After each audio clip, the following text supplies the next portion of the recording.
So welcome to class 7. So today we're gonna do finally Back to the Future, generalized axiom of reveal preference, but now the version for the environment with linear budgets and the infinite choices.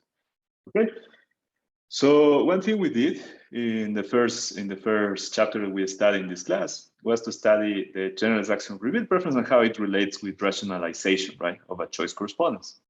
So in that sense, that result is very general and should cover the current results, but not all the results we're going to do today, right? Because we're going to be able to do way more, given that we have linear budgets, right? In particular, one thing that was bothersome from the first chapter we studied was that the proof was existential. So we didn't really construct a utility, right? We appealed to these extension theorems from order theory, where we could extend any reveal preference relation that was acyclic to a complete and transitive relation, right? And so we did that, and now we're going to do a study of the GARP on basically the classical consumer theory environment. So this is reduced in scope because it's a more specific, more special case of consumption, right? Which is the linear budgets from baskets or commodity bundles, and but it's going to be more in depth for the properties we can get, and the proofs are going to be constructive, right? So okay, let's do it. So what is the point here? So right now we're interested on studying the empirical implications of utility maximization in the classical consumer theory environment. That means linear budgets, right? So you have a vector of prices, you have an income level, and then you choose from that a bundle of alternatives. Now, in all this part, I'm going to assume Walras law, right? So in particular, Walras law is assumed henceforth, right? So remember here that we're going to assume that P times X is going to be equal to the income level, right? Now, in particular here, we're going to have a different primitive. Instead of having the whole demand function as before, or demand correspondence, we're just going to have a collection of data points. That means we're going to have a collection of a pair of prices and a commodity bundle. So importantly, why is there no income here? Because Walras law, right? So income is implicitly given because it's the multiplication or inner product of the vector pk times xk. The superscript k does not denote a good. So remember that we use subscripts for denoting a particular good. So bread and butter will be subscripts. Superscripts here are just denoting that this corresponds to the observation k, okay? So you can imagine here you have a experimenter running, several trials of an experiment. Each trial consists on presenting the consumer with a linear budget that is given by prices. And this is, imagine, for instance, the first trial, so it's going to be P super 1, okay, P1. And then the income is going to be given by the experimenter, right? And now it's going to be giving you implicitly in this data by P times X1. X1 is the commodity bundle that the consumer has chosen, okay? So that's the experiment we're imagining. Now, how many experiments or trials of this experiment will the experimenter run will be capital K, okay? That's the first kind of data set you will be able to observe from real life. Second data set, which is more interesting in a way, is Sorby data. So one classical data set of consumption we use, experimenters, econometricians, and actually practitioners, is consumption surveys, okay? So most countries, I think every country in the world now, have there's basically national consumption surveys. So they are basically targeted to a random sample of consumers or households, and then they are asked what they have consumed in the last trimester, for instance. That's a classical one. So what have you consumed in the last trimester? And these can be very fine, and essentially they will give you the bundle of alternatives, of choices, X. And then prices are usually measured by the National Statistics Institute, and they do surveys in the stores trying to see what is the average price per region, okay? So of course, households are located in regions, and hence you're gonna get price information here. This survey data is also used for testing GARP, okay? Now, a third source of this kind of data is a scanner data from marketing. So one data set I use is called the Nielsen scanner data. Nielsen is a consultancy firm associated with Chicago Booth, the business school in University of Chicago. And they run this Nielsen scanner data I told you, right? You can also, make money from it by joining them, right? And basically they pay people. So they scan the goods they buy from wholesalers, supermarkets mainly. So you go to Walmart, you go to Costco, you go to Sobeys. Basically, they will record all your purchases from every trip you make, and you will scan the goods, right? They will get information of the quantity or X using that, and then prices will be given by the member of the scanner inputting using a keyboard the price of the good, right? And that's how they get the price. They also try to use store information to try to cross-validate these prices. And so this essentially is how they create this data set. So prices and commodity bundles. So prices and commodity bundles are a classical data set. Any question about this? Yeah, sorry, one question. So in this case, Nielsen has the ability to track the different individuals, right? I mean, not by name, but you know what I mean? For example, I don't know, I am individual 1 and you are individual 2, and they can track the different purchases you do because of, I don't know, the credit card or whatever. No, you have a unique identifier because you are a paid member of the scanner. So that means you have a number, right? And they're going to track you through time. So for instance, there are households or basically subjects that in the Nielsen scanner data, their whole trips, right? From years. I have 10 years of people going to supermarkets, right? So it's a lot of money, actually. I think they pay quite good. So basically you can earn money by going to the supermarket, right? So it's a good way to make money, I think. So a lot of people remain in the panel. So they basically stay for they have control quality though. So they think your data is bad quality. You're not, being consistent while you're reporting or making too many mistakes. So your prices are way off. They audit, so they kick you out, right? But there is a core panel that actually is very long. So I can have trips usually are weekly, and I can have subjects that are 10 years, with weekly trips, and you can see to all the stores they go. The stores are anonymized, but they also have a code, so you don't know exactly which one is Walmart, but there is a code, right?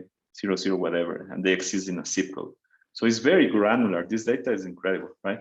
That's also is why it's paid. You have to subscribe to it. Okay, it's not free. Yeah, so these are the data sets people use. So lab data, survey data, and scanner data. Now, if you are a practical guy and you have worked with this data, this data is noisy, right? This data may have measurement error, right? But right now we're gonna forget about it because it's a theory class. It's not a metrics class, right? In my research, I deal with that, right?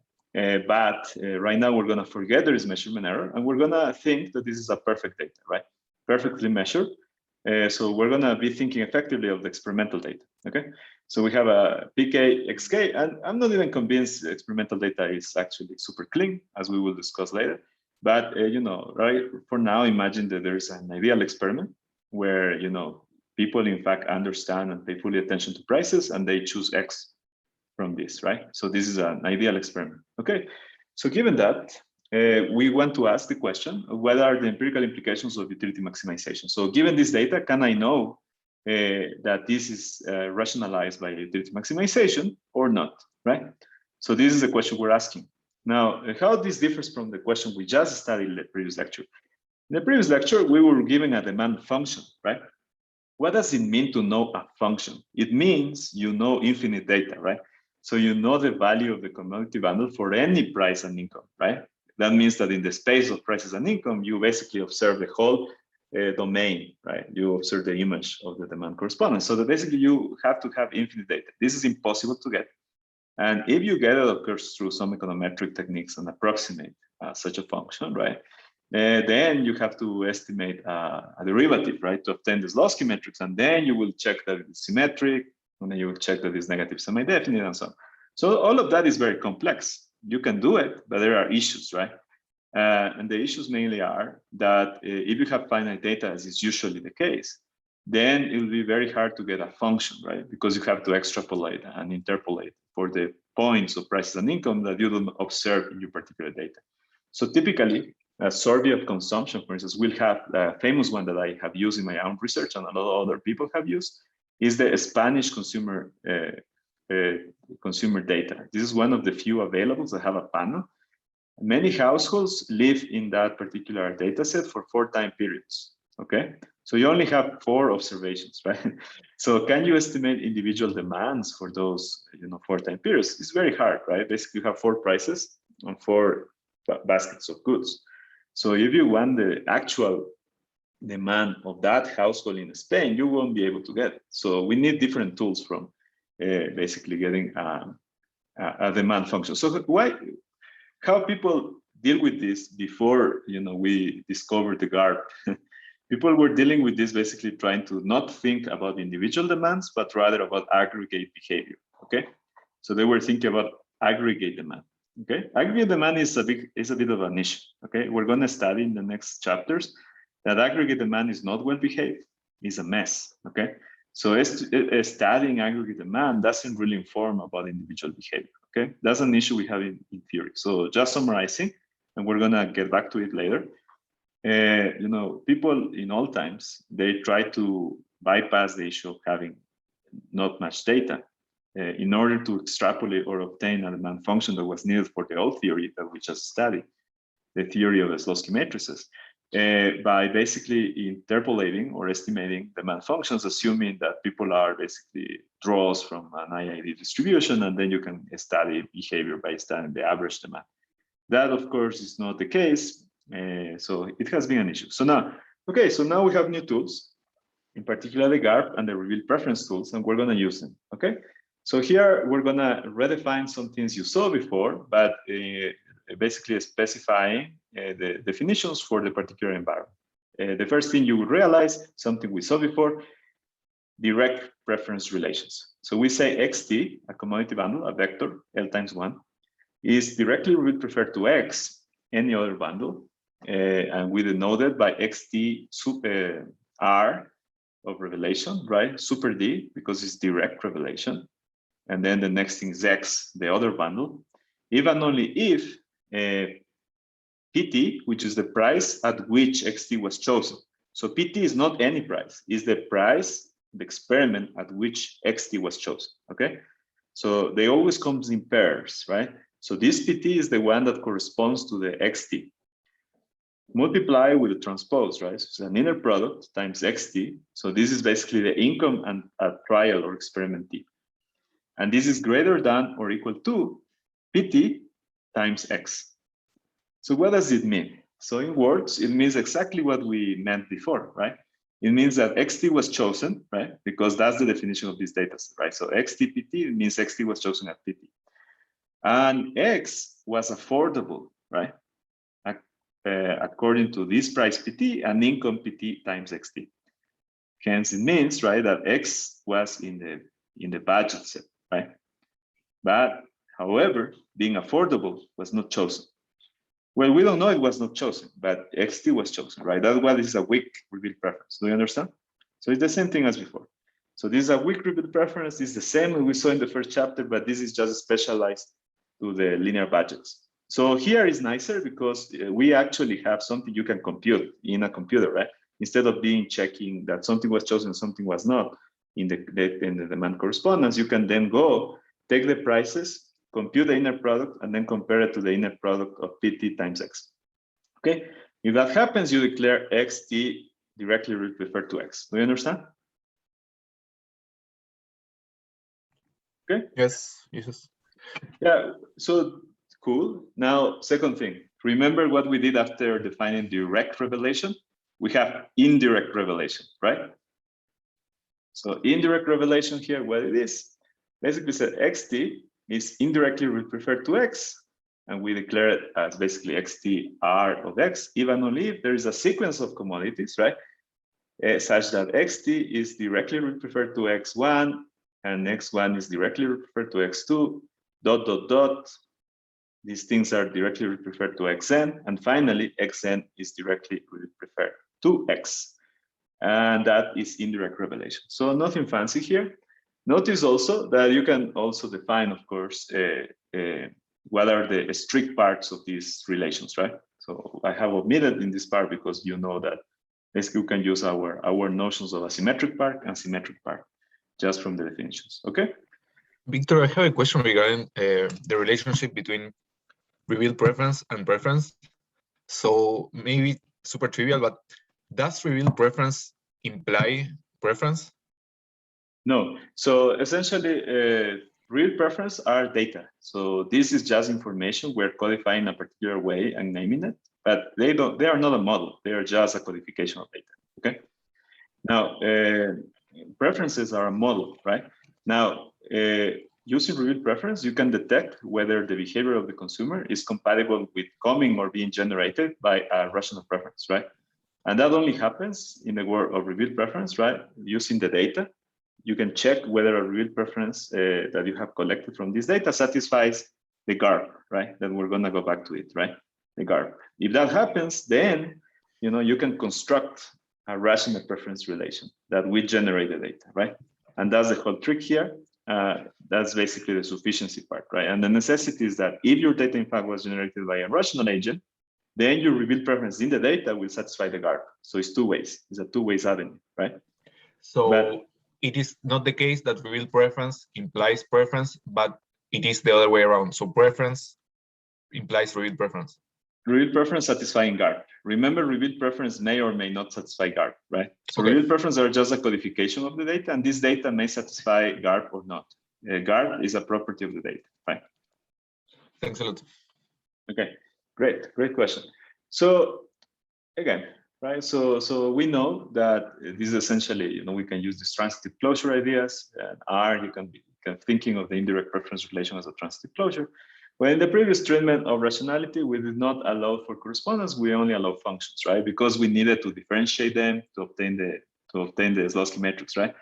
But in this particular case, because we're using more powerful math, discrete math, in fact, we don't need to assume preference. The man is a function or a correspondence. So here, in fact, we can deal with correspondences, right? So forget about functions for now. We can be more general. Things can be now correspondences, okay? But what happens for cases when we observe the same price, for instance, PT equal to PS, and we have different demand bundles, right? So XT is different from XS, such that both of them actually imply the same income. So PT times XT is equal to PS times XS.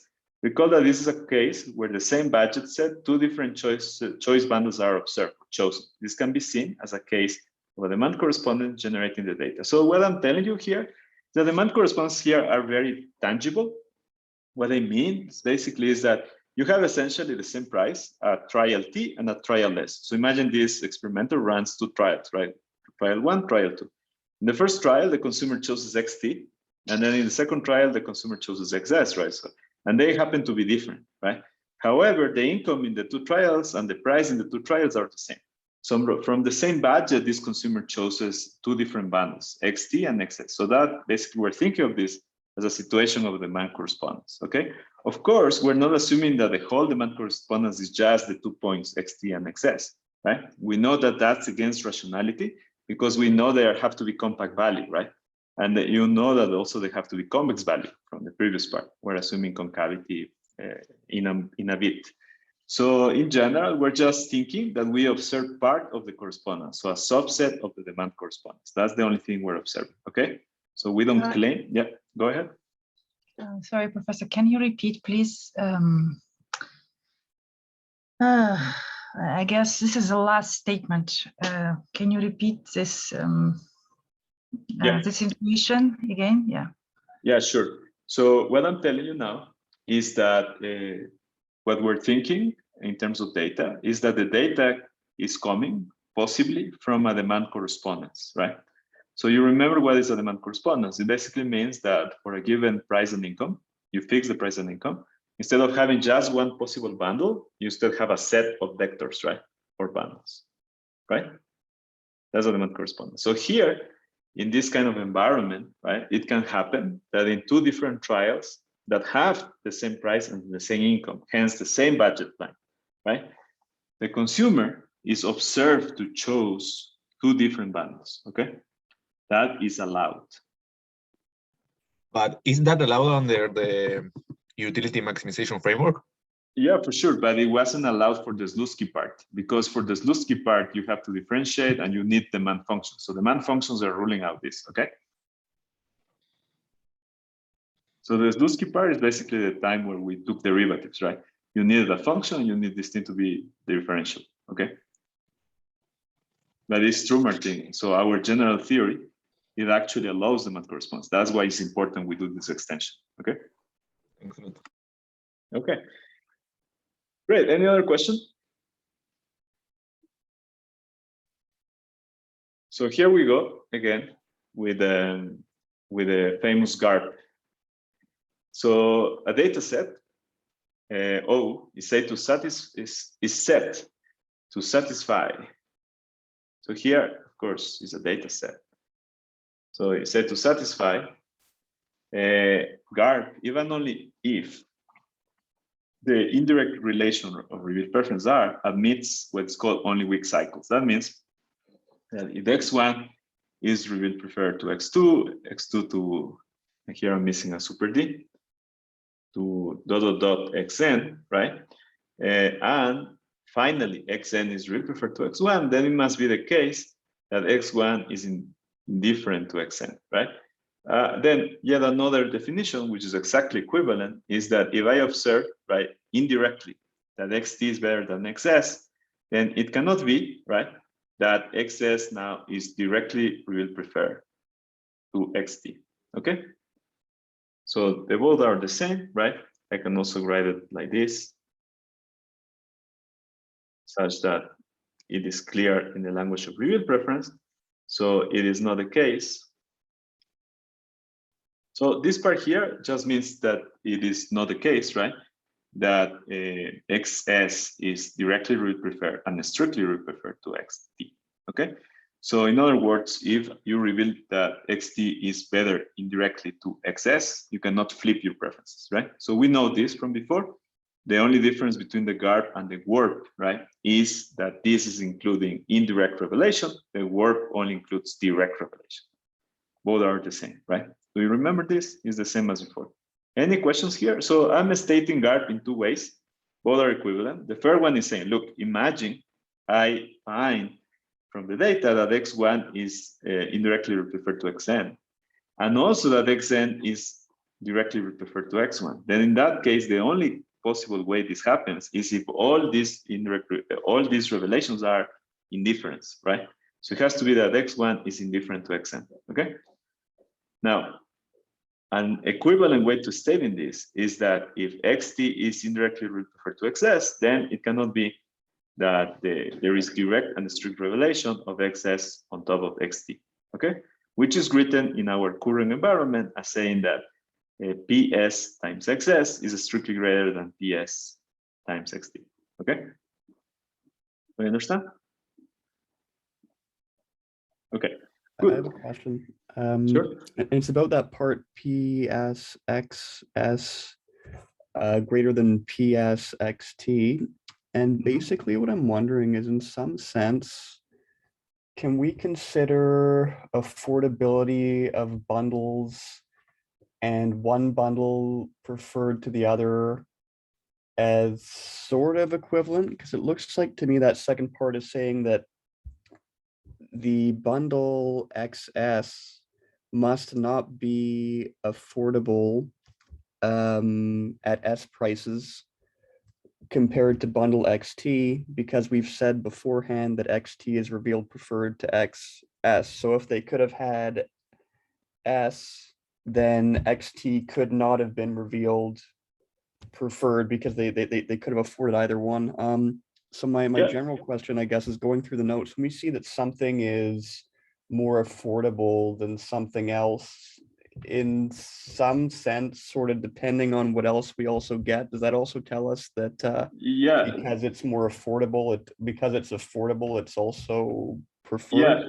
Your Okay. interpretation, Severin, is perfect. So that's another way people usually write this. So they say, you know, if you really prefer XT to XS, you know, it has to be, it cannot be that XS, you know, is not affordable. That so it's more affordable, it's more expensive, right?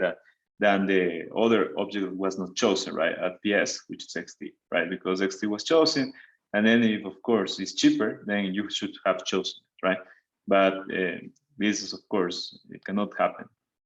So yeah, that's a perfect interpretation. One important thing, Severin, is the following.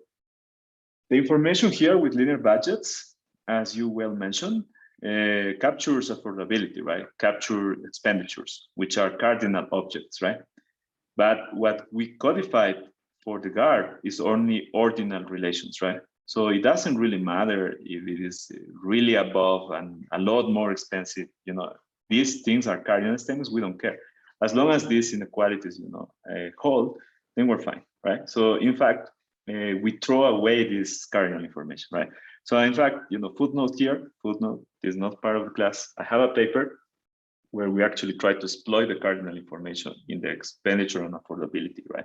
To try to be able to go deeper. Instead of just testing guard, we can go and test deeper properties to try to break down what fails when guard fails, okay? So in fact, you know, I think the expenditure information is something people have not used much.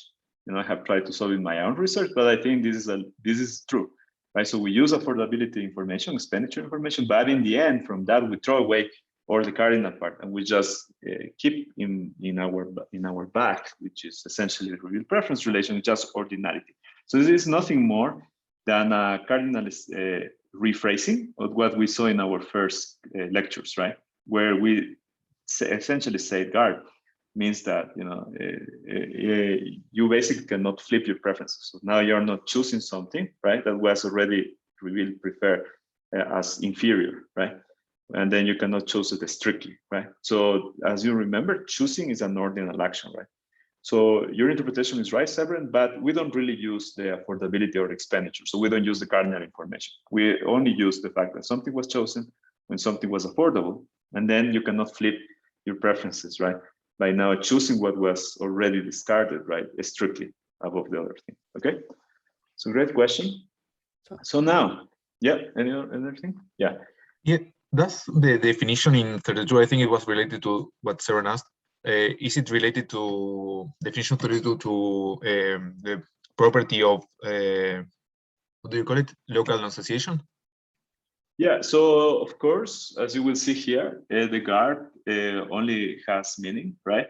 And essentially has not, it always has meaning, but it has non-trivial meaning when local association is at play. As I explained in previous classes, right? You can have any arbitrary data set. And if you assume rational preferences are non-locally associated, right? You can basically always rationalize any arbitrary data set, but making everything indifferent to each other, right?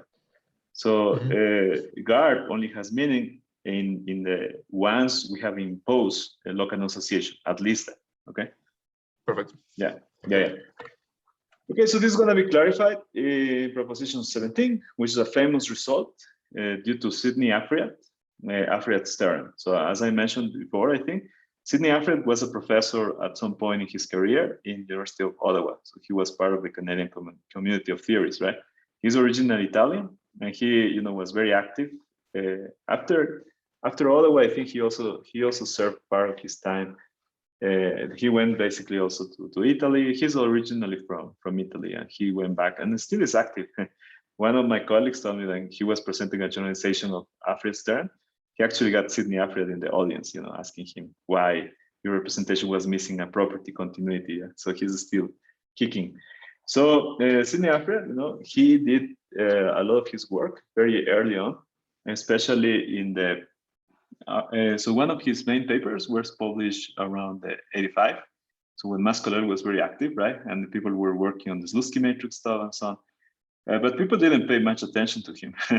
And right now, instead, you know, things have flipped. So we are not using much the results of Mascolel, but rather the results of Afriyat. And the reason is, you know, Afriyat was a little bit ahead of his time, right?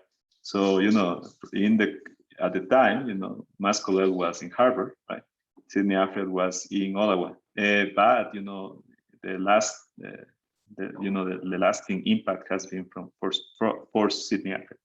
And, you know, the reason is that he created this, you know, theorem, which you will see is super powerful. But at the time, people didn't see the use because they were just working with models, right? And used to derivatives and so on. what Sidney Alfred created was instead a reading of the implications of rationality through discrete math that is very friendly for computers, right?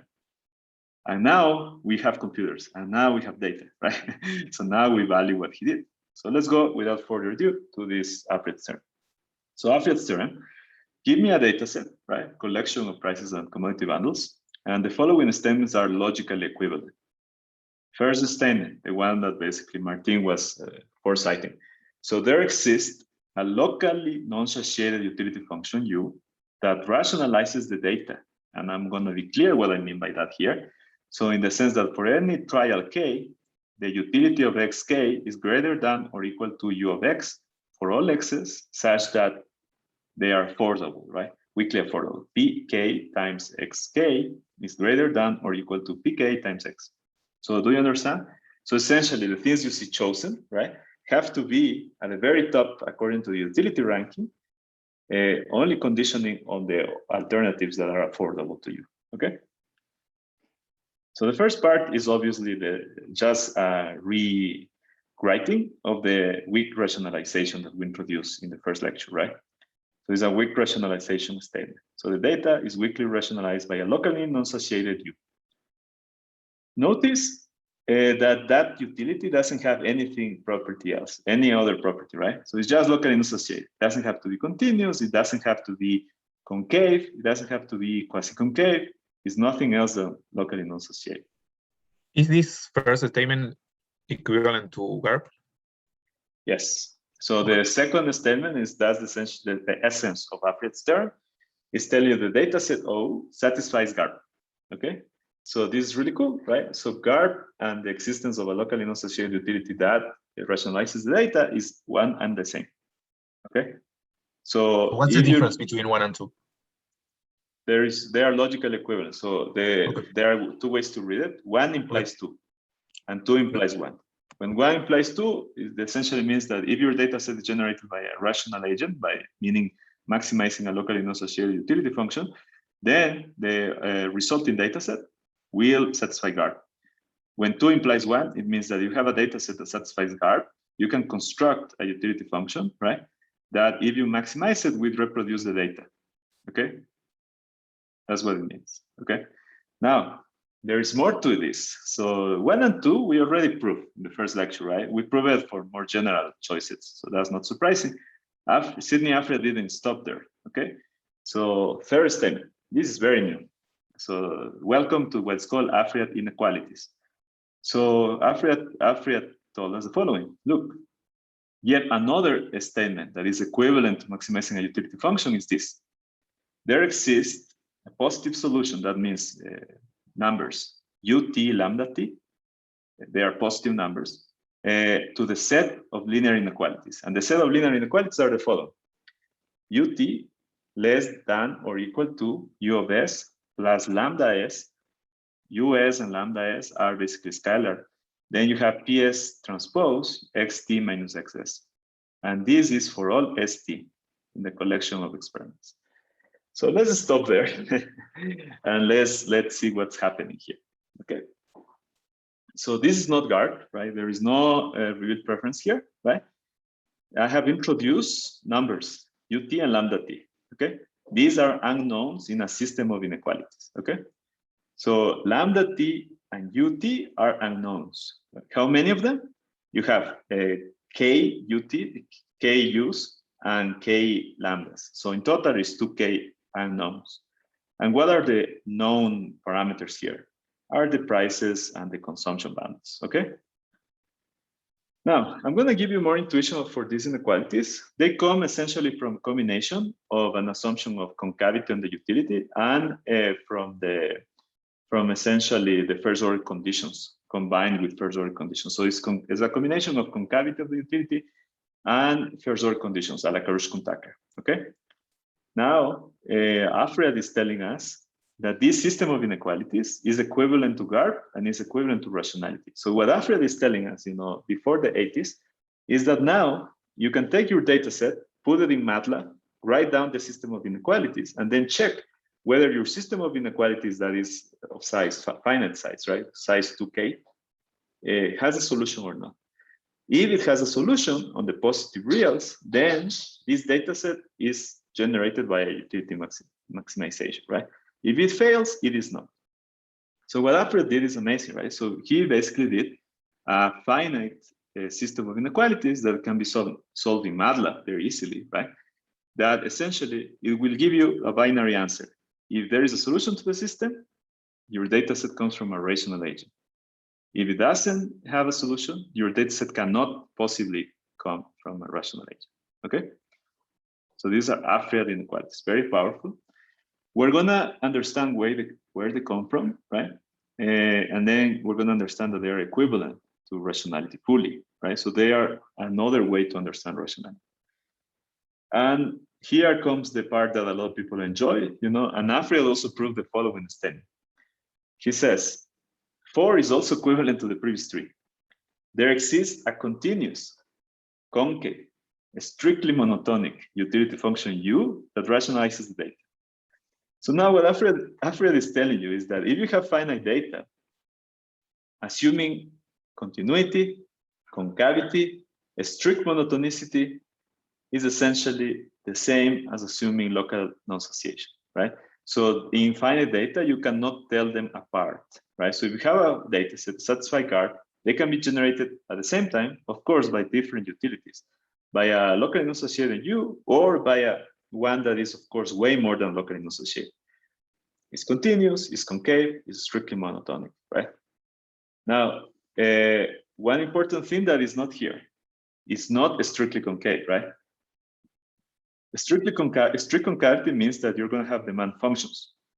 Alfred's theorem and GARP are for demand correspondences. Okay, that's very important. So this function, can be concave, but it is not strictly concave. A classical example will be perfect substitutes, right? Perfect substitutes is a utility that has linear objects, right? X1 plus X2. So that thing, of course, is flat. So it's not strictly concave. But it's concave, right? You understand?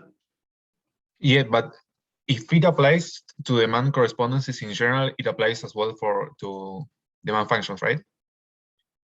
Yeah, for sure. Okay. That's a good point, Martin. But in other words, if you actually have data from demand functions, then we can specialize a bit GARP and make it the SARP. That's part of your problem set, right? So this specialization, okay? Good. Okay, so let's prove it. So this theorem, first of all, let's appreciate the theorem, right? You need some contemplation because it's a lot to take in. So proposition 1 and 2, the items 1 and 2, they are essentially something we already proved, right? So in the first lecture. So we show that rationality and GARP are one and the same, right? And rationality here, the only thing we're adding, because we're in the world of commodity bundles with infinite bundles, we're adding local association, right? That's the thing we're adding. Now, so we have here that is equivalent to GARP. So first result, GARP and rationality, they are the same. Now, the new things that come here, and these are very particular to the current environment, so they cannot be extended to nonlinear budgets easily, right? They only correspond to linear budgets, is the following statement 3 and statement 4. Statement 3 is that you can put basically in MATLAB, write down a system of linear inequalities. Linear inequalities, they are non-linear, right? They are linear, they're very easy, right? So nothing here, the unknowns enter linearly. So U and lambda, right? You can observe them, they enter linearly. So this is extremely easy to solve in a computer. And this is also equivalent to the maximization of a utility that is not only locally associated, it's also continuous, concave, and strictly monotonic, which is the more important property here, concavity, okay? Why is this important? Because, before Alfred's theorem, a lot of people were worrying, right, whether we should assume concavity or not, Here, Alfred's theorem, you don't worry, right? For finite data, you can assume concavity easily. It has no additional cost, okay? For finite data. Okay, great. Now let's prove it. So the way I'm gonna prove it is gonna be a little bit weird, a little bit disorganized, because I want to start with the easy thing, right? And then we're gonna try to basically merge everything together. So I'm just gonna give you an intuition for the Alfred inequalities because they are new. So to do so, I'm gonna basically prove that for the fact that there exists continuous and concave utility function rationalizes the data, implies 3, implies the Alfred inequalities as motivation for the Alfred inequalities, right?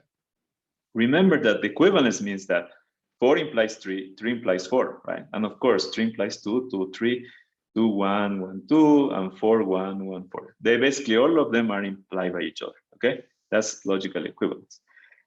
Now, so assume the utility is concave. So this, of course, you have to go and check your math appendix, right? But when your utility is concave, the following is true. So the utility of any two points, you know, in the domain of the utility, in this case xt or xs, but in fact they can be arbitrary points, x and y, right? But in this case, I'm going to specialize for xt and xs. U of xt less than or equal to u of xs plus, what is this object? We have been seeing it a lot. Is the gradient, right? Is the gradient of the utility, so the vector of the collection of the partial derivatives of the utility, and this is of size L times 1 because there are L goods, right? And this is transpose multiplied by what? The difference between xt minus xs. Xt is a vector of size L, right? So this is an inner product of essentially becoming a scalar. So now you're comparing here scalars with an scalar, okay? Now, this is just because I assume concavity, I can write this inequality. So concavity implies this inequality, okay? So if you don't remember, you go and check in Wikipedia, you go and check in the math appendix in Mascolel, in your math book, concavity implies this, okay? This is another restatement of concavity of the utility. So we learn using, for instance, the expenditure function concavity, we learn another statement using the alphas, right? So you know that. This is another statement when we use instead the fact that this is differentiable, right? So we're assuming now that the utility is differentiable. We don't need to assume it's differentiable. We're just assuming for being able to provide intuition, okay? Now, once you have this thing, you know, it's a gradient. Now look what is missing. So this is starting to look like the Alfred inequalities, right? But you can see that the main issue is that I have the gradient utility. So let's think about this for a second. The utility of xt is just a number, right? When you input xt inside the utility, you get out a number. So this can become an unknown variable, right? Because I don't know the utility. Okay, so this becomes the ut. The issue here is the gradient of the utility. The gradient of the utility, as I explained in previous classes in the Zalewski matrix, it means knowledge of the derivative of any function means infinite data. Why I told you this? Because essentially it means that you know all directional derivatives, right? All directions of change. So that means you know infinite data around a point, okay? That's something you can never get in experiments, right? So what do? We need to use some additional knowledge of the problem to be able to get rid of the gradient. We need to get rid of this object because this requires infinite data, okay? So now what we're gonna do? Well, here are Koresh-Kuhn-Tucker conditions. So remember the Koresh-Kuhn-Tucker conditions? So the UMP imply that the following inequality holds, right? So the gradient of u at any observation xs has to be less than or equal to the Lagrange multiplier, right? Lambda s times ps, okay? If this is a solution of the Koresh-Kuhn-Tucker conditions of a concave function, this is necessary and sufficient, and they have to hold, right? This is from the Koresh-Kuhn-Tucker part. Do you remember this? Okay, great. So now, if you combine this inequality with the previous inequality, you're gonna get this. Okay, so the utility of xt less than or equal to the utility of xs plus lambda s, which is times ps, which is a scalar lambda s, right? It's just Lagrange multiplier, it's a scalar object which is positive, multiplied by prices, ps. Now, importantly, prices are observable, right? So prices are observable. So now lambda s is a scalar object and prices are an observable object. So what was before infinite data, now it became a scalar unknown multiplied by data, okay? So this is the magic of Alfred. Now you have a system of inequalities that only has a finite number of scalar unknowns that enter linearly, right? And then data, which are prices and x's, okay? So what Alfred is basically doing is telling you, look, if you check these inequalities, this is obviously an implication of rationality, okay? So that means, of course, 4 implies 3. Now, of course, the tricky part, which Alfred did, and that's why he's impactful, is that he proved that 3 implies 4. Okay, so proving that 3 implies 4, that's surprising, right?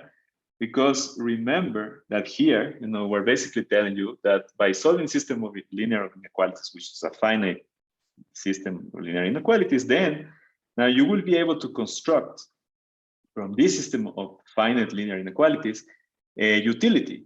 And when you construct a utility, the utility must be defined in the whole choice space, right?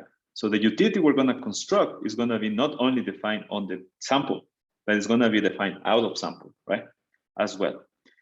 And this utility will be continuous, concave, and strictly monad, right? And will generate the in-sample data, okay? So Alfred is telling us that we can do that, which is amazing, right? And this is what I'm going to prove today, okay? Okay, so Sorry, first of all, yeah. Sorry, so this utility, when we say, because it's a rational agent, right? So it means that even if, so utility from the sample will mean utility out of the sample because of this rationality, right? So it's like we can extrapolate it to a whole population, correct? Isn't some kind of like that, right? Yes, but be careful with you are correct, except for the last part. So here, remember that we're talking about one individual, and then what we're talking is that we're extrapolating to the whole consumption space, right? So we just have, we observe certain bundles that people chose, right, at each trial. And then of course, those subsets of choices are not covering the whole space of X's, right? The whole choice space. So our exercise is to extrapolate the observed data to a utility, right? If guard holds or the inequalities hold, and then basically extend the U or the preference to the whole choice space, okay? Yeah. So our exercise is extrapolation, but not to the population really, but rather to the choice space. Thanks. Okay, but good observation. Okay, good. So now let's do the full proof of the Alfred's term. So this is gonna be more organized now. First thing, I'm gonna prove, this is my plan. So 1 implies 2, 2 implies 3, 3 implies 4, and 4 implies 1. So this is the shortest way to prove this, right? So this is gonna be my plan. Now, what is 1 implies 2? So there exists a locally associated utility function, right? That rationalizes the data. This implies guard. Okay, so this should be easy, and it is. So assume that O is rationalized by a non-associated utility function and that guard fails. So this is proved by contradiction, right? So basically I'm assuming, right, that O is generated by a utility function that is locally associated, and at the same time guard fails, right? If I show there is a contradiction, then I will establish my first result, that 1 implies 2. Do you agree? Yes, could we do a proof using sufficiency instead of necessity or not? So this is my plan. You can also do other, right? Okay. That's true. But my plan is this, right? So 1 implies 2. So I'm showing first necessity, okay? So if that happens, then what is a restatement of my logical, my logical proposition is x1 is referred to x2 ... xn, and xn is of course now strictly we will prefer to x1. Remember that p here is a strict preference, right? Now, if I translate this to the fact that there is behind this, by assumption, a utility function generated the data, it has to be that u of x1 is greater than or equal to u of x2. This is greater than or equal to ... xn, u of xn. And also it has to be, by the last part, right, that given the following, and this is a key part where we'll use local association, that because of this part here, that xn is strictly really preferred to x1, it has to be, by definition of this really preference, that Pn transpose xn is strictly greater than Pn transpose x1, okay? By definition, right? So it has to be that, as Severin put it, right? Pn xn is strictly more expensive, right, than x1 at the prices Pn, okay? By assumption, given that guard fails. Now, but if that happens, what's going on, right? So essentially what it means is that, remember that there is a gap, right, between what people can buy at prices Pn, right? So it's the income Pn times xn, And what is the value of x1, right? So there is a gap there. So that must mean by local association, right, that there is a y very close to x1 inside a ball of size epsilon, radius epsilon, such that it is still affordable according to prices xn and income px pn times xn, right? So y is still affordable because so close to x1 that is still affordable. And by local association, it has to be that uy is strictly above u of x1. Do you agree? By local association. But that means that u of y is strictly greater than u of xn, right? And it's still affordable at PN and PNXN income, right? So it's affordable and is strictly preferred to what I saw chosen, right?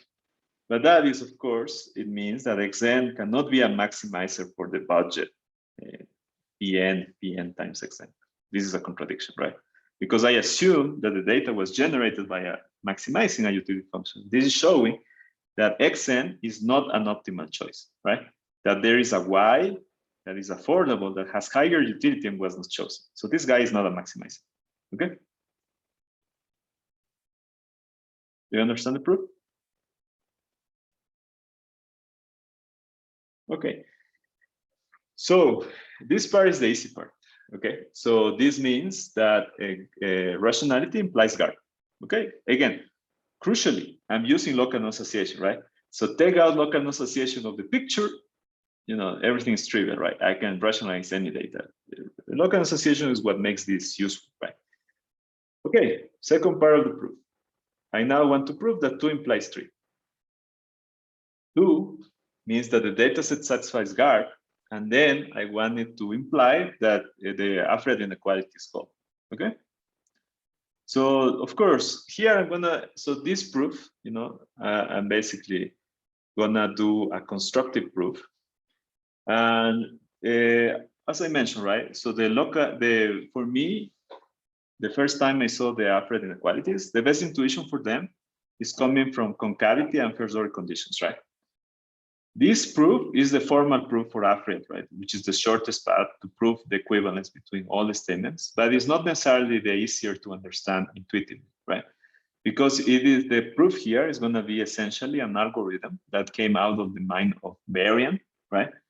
Hal Varian, and now he's a CEO in Google, right? He left academia. You know, but essentially, you know, he created this algorithm, which is, again, comes from his mind, right? So this is the spark of the proof. So it's not necessarily easy to understand how he was able to come up with this, right? It works, and I'm going to show it works, but it's not easy to understand how he came up with the idea, okay? I'm going to be very clear, of course. But what he does is essentially he proposes the following algorithm. So this comes from his mind. And he says, look, okay, what is the input of the algorithm? Is a data set of prices and quantities, hence coming from the observations O, that satisfies GARP. So it has to satisfy GARP. Then what is the output of the algorithm? They are numbers ut and lambda t positive that for all t satisfy the Alfred inequalities in the statement above, right? And here we're just gonna let n to be equal to k. Why I'm changing a little bit the notation? Because when Alfred did his algorithm, right, he used the size of the data set equal to n. So sometimes if you are checking, you know, the algorithm outside of my notes, it's easier for you to read with the original notation. So just for this particular part of the proof, I'm gonna let n equal to k, okay? Now what he does, first step of the algorithm, he defines 2 sets. Set I, which is a set of indexes, goes from 1 to n. So this is the collection of all possible observations, right? And he initializes set B to the empty set. So this is an empty box. Okay, so I is a full box from 1 to n, and B is an empty box. Of course, the game is gonna be remove objects from I put them in B, okay? Step 2, he defines M as being the maximum of basically this set I. So this is an index set. So what is the maximum in the first step, right? So it's gonna be n, the last observation. Now set a new set, which is called capital E, which basically collects all the indexes, E in capital I, such that X super I, so the bundle indexed by I, is reveal prefer to Xn. Okay. So importantly, also let me do a second note here. So I'm using the Afriel's notation. So in this particular case, this notation invariant, right, means indirect reveal preference, right? So now E, capital E, is essentially telling me that this is the collection of all things or all indexes of all bundles that are in the upper contour set of the Xn, right? So I remember that M was the last observation, right? So it was observation N. So here I'm collecting all other observations, right, that are weakly preferred according to reveal preference relation to Xn. Now, if V, the set V is empty, as it is now empty, then we set a UM equal to lambda N equal to 1. Okay. So, and then we go to step 6. Else go to step 4. So now we're gonna go to step 6. And then what you do is basically take the set I and remove from the set I all the set E, which is the things that are better than M. And then take V and fill it with now the items in E. If E is empty, right now it's not empty, then stop. So we're not gonna stop. Otherwise, go to step 2. So now I do this again. I now take the new M, which is gonna be, essentially the new maximum in the set I. And now I compute the new set E. Because the V is not empty, then basically I'm gonna go to step 4. Step 4 now basically fixes UM of the new object M. Remember that this is the new maximum equal to the minimum in the set E, the minimum in the set B, and the minimum or the following two quantities, Uj plus lambda J Pj parentheses Xi minus Xj, comma Uj. And lambda N is constructed similarly, max over E, max over capital V, max over this difference, Uj, Um, Pi, Xj minus Xi, comma 1. Now, if I do this algorithm over and over again, I'm gonna be able to assign values U and values lambda for every observation, okay? So what remains for me is basically show that this algorithm generates U numbers and lambda numbers such that for all observations in the data set, the inequalities from the basically after the inequalities hold. So from step 4, we have the following. So note that this is the minimum over two sets.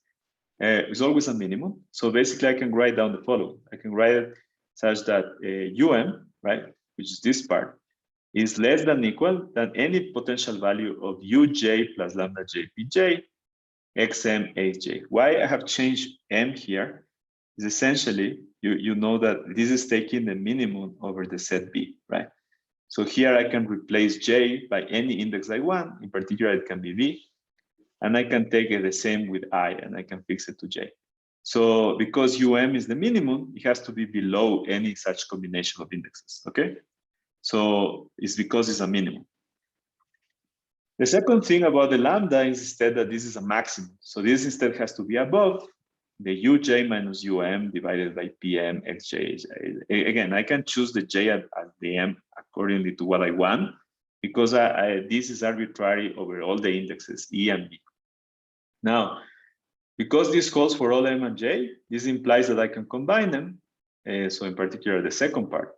And then assuming, of course, that this part is non-zero, just for simplicity, I'm gonna get just solving and leaving this here and flipping the inequalities and multiplying this PM to this side, assuming it's not zero, and assuming, that the quantity is as well defined, Uj minus Um less than equal than lambda M, PM Xj minus Xm. Now, as you can see, the first inequality here, and this last inequality here, they together form the Afriel inequalities, right? Hence, this shows that the algorithm guarantees that there exist numbers ut, lambda t, that's for all t and k, satisfy the inequalities in the statement that we want.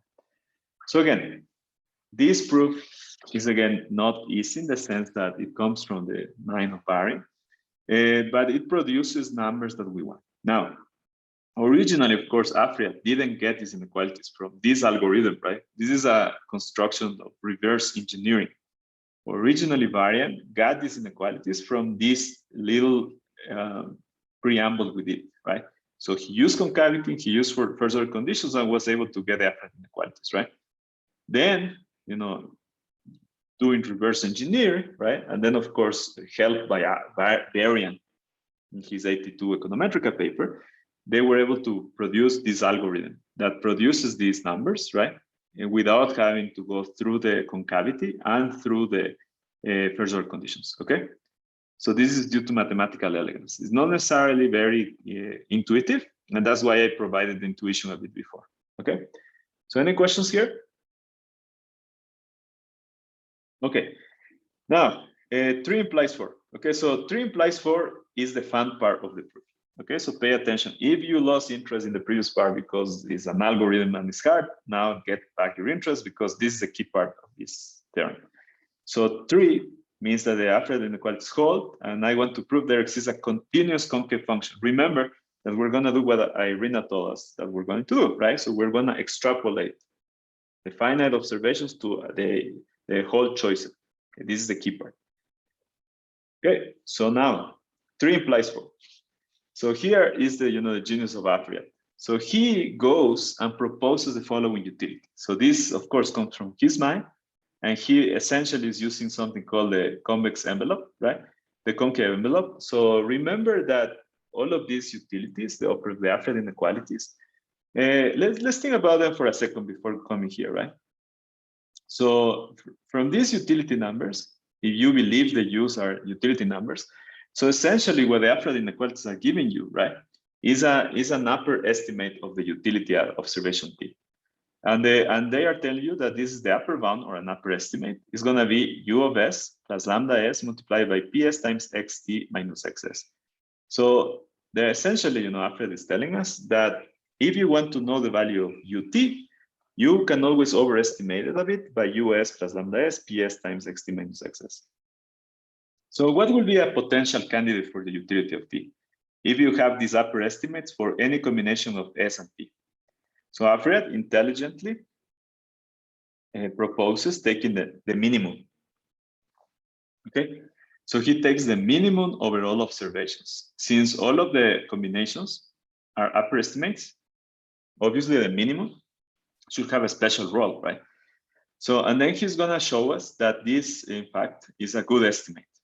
This estimate will generate a utility function that will reproduce the data exactly in sample, but will also extrapolate the preferences, right, to the whole consumption space while keeping the properties we want, namely continuity, concavity, and a strict monotonicity, okay? So why this construction is so nice? Well, let's go and think about it. So look at this. This is the minimum over observation T. And these are the Afriad inequalities essentially, right? But there is a little change. Remember here that in our Afriad inequalities, we have T and S, right? Where's the S? It disappeared, right? Instead of having S, Afriad replaced the XS by any arbitrary variable X. So he replaced data points, XS, by any arbitrary X, okay? That's what he's doing. So now that's why this is a function of X. So the only variable in this thing is X. So if you fix this X, what is this object here inside the brackets? This object is just a linear function of X. Do you agree with me? Lambdas are positives, U's are positive. This thing is just a strict, is a positive linear or affine, more than linear, affine function, right, of X. Do you understand? These functions are also strictly monotonic and also are continuous, right? So are linear, strictly monotonic, and continuous. Do you agree with that statement? Yeah. So now, what happens if you take the minimum of a collection of linear functions? What do you get out? You get a concave function, right? So I'm going to draw it in a second, but right now I just want to state this utility. So this utility, because it's the minimum of linear affine functions, is a continuous, concave, and strictly increasing function. So all of these are properties of minimums of functions. So if you take the minimum of strictly increasing functions, the resulting object is going to be strictly increasing. If you take the minimum of continuous function, the resulting object is continuous. If you take the minimum of affine functions, the resulting object is a concave function, okay? So affine does not survive, but you get concavity. Now, given that lambda t and pt are strictly positive, that's why you get a strictly increasing in x, right? If prices were 0, you cannot get a strictly increasing, right? For sure. Okay. So also it has to be that, as you can see, that prices are strictly positive, which were assumed. Now, okay, so Alfred has done his magic. He proposed a utility function. Okay, this function has all the properties I want. It's an extrapolation. It's really cool. It's a particular extrapolation out of the man of. It's basically a piecewise linear interpolation. Okay, do you understand? I'm going to draw it in a second, but this is essentially a piecewise linear interpolation. Now, with this interpolation, he's going to show that in fact it interpolates the points, right? So first of all, I'm going to check that u of xt is equal to ut being the Alfred number, okay? I'm going to use that fact to be able to show that this utility rationalizes the data, okay? So assume that u of xt is equal to some particular indexes, lambda m, pm transpose xt minus xm. And assume in fact that these particular indexes m are less than equal than ut. But this means, right, that the Alfred inequalities for MT fails, right? Because remember that the Alfred inequalities are exactly the opposite, right? That UT is less than equal than UM plus lambda NPM and so on. So this is a contradiction of the fact that the Alfred inequalities must hold. So then, by contradiction, it means that U of XT is equal to UT. So now, of course, you can check that in fact U of M minus UT is less than equal to lambda NPM transpose XM XT. This violates, of course, the condition that we just stated, the Alfred inequalities. Now, what remains to be shown is that the U rationalizes the data. So that means U of XS is greater than or equal to U of X if X is affordable for prices S and for income PS times XS. Okay, this is what I want to show. Remember that U of XS is equal to US being the Alfred number. Do you agree? This we just proved. So now, if PS times XS is greater than or equal to PS times X, or PS transpose XS minus X is greater than or equal to 0, then the UX is the minimum over these affine objects, UT lambda TPT, parentheses XT, X minus XT, is less than or equal than US plus lambda SPS, X minus XS. And here, as you can see, this inequality here holds because this is the minimum, right? So in particular, because this is the minimum, this is going to be below a particular combination of indexes, in particular S, and here with the open X. Now we know this particular quantity, right, is less than or equal than U of S because of what? What is the sign of this object here? What is the sign of the object here? So because of the premise that X must be affordable, right? The sign of this object, right, it has to be negative. Negative. Do you agree? Negative. Great. Yes, because the prices are positive, but X minus XS will be negative. So on the whole, it will be negative. Yeah, no, be careful, because what you're saying is a sufficient condition, but it is not necessary. So in particular, the inner product of PS XS minus X is greater than or equal than 0, right? So what you observe here, right, is just multiplied by a minus, right? So this object, of course, is going to be less than 0. But what Amat said was sufficient condition. Why? Not necessary, because the entry by entry, these quantities, some of them may be higher than the other and then flip, right? But they are multiplied through the inner product with the prices, right? So this should be a transpose here. Well, I'm just going to use this thing for now. The symbol of the transpose is prime, okay? So I'm using prime. Okay, so this thing here, this object here is an inner product, right? This inner product is negative, right? And now lambda, remember, is always positive. So the whole thing is negative. So this means that you have US minus something, right? So this has to be less than or equal to US, which is equal to U of XS by the proof we did before. That means U of XS is, of course, above U of X, and U of an X is affordable, right? So XS is a maximizer. Okay, so that's the proof. And then finally, right, 4 implies 1. 4 implies 1 is super easy. because strict monotonicity implies local association. So the last part just means that if you have a rationalization by a continuous function concave strictly monotonic, strictly monotonic is the key part. Strictly monotonic is a stricter form of local association. So hence 4 implies 1. Okay, done. So this is the proof of AFRIAD. This is the shortest proof, the one textbooks have. But I also provided this nice preamble where we show what was the origin of AFRIAD inequalities, right? So essentially using concavity and first order conditions. As people have progressed, people basically came up with this proof, which is nicer and fully circular, but it's not necessarily the more intuitive one. The parts I want you to remember is that, in particular, AFRIAD allows us to understand the content of rationality by means of GARD and also by means of AFRIAD inequalities that are both, you can put in a computer, right? And you can test them. And now you don't only do that, but you can also construct a utility function from the AFRIAD inequalities, okay? So this closes the picture. And here, as opposed to the proof in our first lecture, we don't use existential statements, fully constructive, right? So here we're basically extending by doing an interpolation, okay? And this is possible because now we have more structure in our choice space. Budgets are linear, we have prices, we have excess, so we can do more. Okay, so there is no longer appeal here to the axiom of choice in math or to the basically non-constructive approaches. Okay, so that's it. I'm gonna just say what's gonna happen for the next thing. We're gonna go a little bit quicker there. But I'm gonna stop the class here. But for the next class, we're gonna do the version with a strong axiom revealed preference, basically thinking what happens with functions instead of the demand correspondences.